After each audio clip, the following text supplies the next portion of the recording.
We have this opportunity that we wouldn't have had years ago to ship a game and then really collaborate with people outside the studio to figure out like what is the best version of that. Honestly, yeah, like we're building something the community has been asking for, and it's accumulation of everything that we believe the game needs to be. The upside to that is we're not holding anything back. All the feedback we've heard for the last year is, this is it, it's in Forsaken.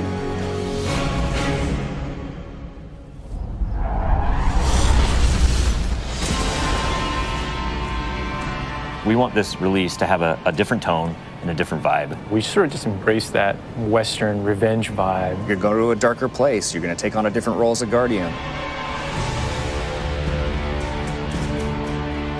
A barren landscape with like the asteroid vibe with like tumbleweeds. And I mean, that just sounded cool. Grit, man. I want to bring the dirt back. But what better way to start a story than to start it with a prison break? Right. Cade's been filling this prison with bad guys that are really bad. And so when it breaks, things can happen to all the world. First place you're going to go to is the Tangled Shore, which is a new part of the reef that you've never seen before. That's right, my friend. It's a collection of lashed together asteroids Yes. and rocks out And in the asteroid It's belt. very otherworldly, and it's full of Pirates and assassins and bad guys. It's become a lawless place. It truly is a frontier. It's completely taken over. The most malevolent force there is the Scorn. They're very aggressive.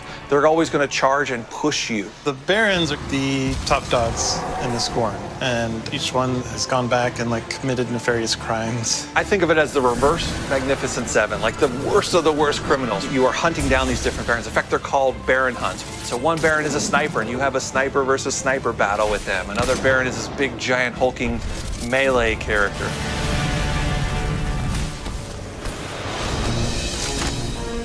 One of the things we're most excited about is the new weapon system. Hey, if you like Destiny 2, great, play that way. But if you like Destiny 1, great, play that way. But if you're crazy, why not 3 shotguns, right? Just for the fun of it. We need to have as many ways as possible, and then we need to have people fighting about it. Like, no, man, you f***ed up, you're taking the wrong weapons, or can I say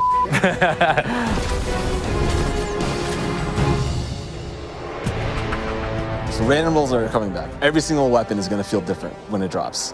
And we're improving the mod system, so you can customize your weapon the way you want it.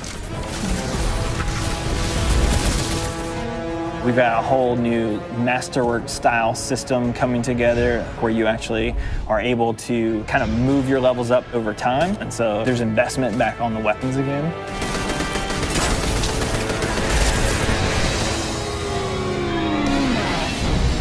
New supers, yeah, crazy new supers. what's your favorite? Fire knives are awesome, which is a different take on Golden Gun. We took a lot of inspiration from Rise of Iron, cast that thing.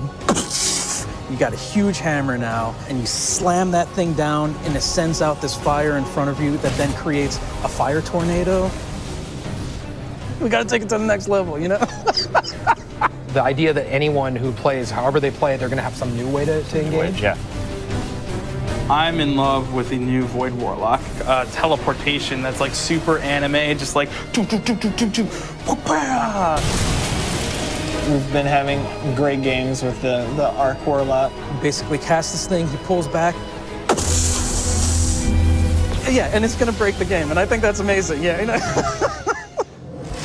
We also wanted a new weapon type that felt meaningful, so we came up with a bow and arrow, which seems kind of crazy, but when you use it, you feel like godlike. It is utilitarian, it's fantastical, it's also sci-fi. So we have a short range bow, we have a medium range bow, we have a long range bow. We built this guy, which is like supposed to be super techy. You're like, why would you ever choose a bow in a game that has an automatic, machine gun? But boy, it's deadly. I mean, that's a nice machine gun you got there, buddy, but right, and then it's done. The biggest thing for me going into production on this game was like a new way to play, a new thing to do that like is new to Destiny. Let's see what we've got. We want to be able to give players what they want, but also surprise them. Gambit is a brand new mode. Destiny begs to marry PvE and PvP together. It's like adding bacon to peanut butter and jelly. You start off being able to see the other team that you're going to compete against, so you can taunt each other, you can emote. Each team is in their own separate arena, and they're being assaulted by combatants.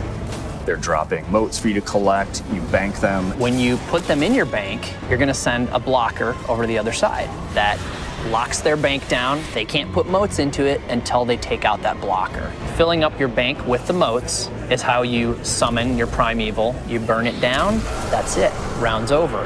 The interesting part is that we allow one person from your team to go over to the other side and physically invade. I mean, I've seen people that just hate PvP. Like, the first time they invade and they get multiple kills, they'll come back and they'll be like, suck it! It's awesome.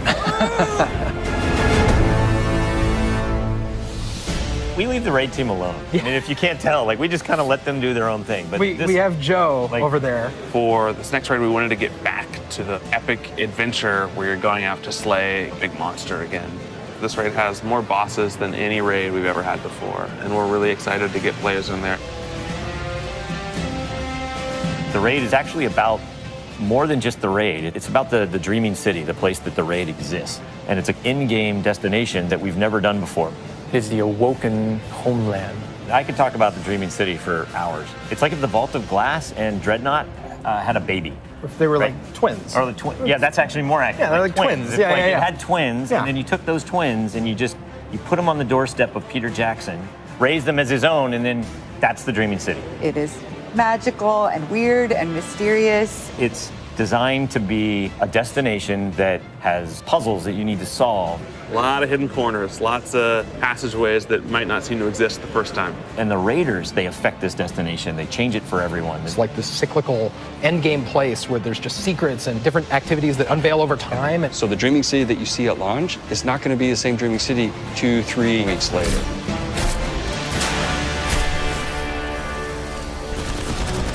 So with every design decision we've made for the Forsaken, like the first thing we ask is how will the community react to this? Players want their investment in Destiny to matter, and they want to be able to see that reflected in the content. We knew we wanted to do something for the collectors in our game. So we built a feature called the Collections. It's a way for you to track all the items that you can go out and acquire.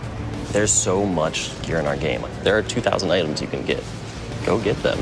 You can look at sets and you can say, I haven't filled out this set. What do I have to do to go get it? If I want to find like how many guns in the world, I can actually go look now. We also had a triumphs thing, which is just acknowledging your achievement. It like ties into records, it ties into lore. It's a thing that can help you drive like, hey, I want to do that. And if I do those things, I can get a title. Like I can have a title floating over my name that says that I'm a god or whatever. Not me, but like you.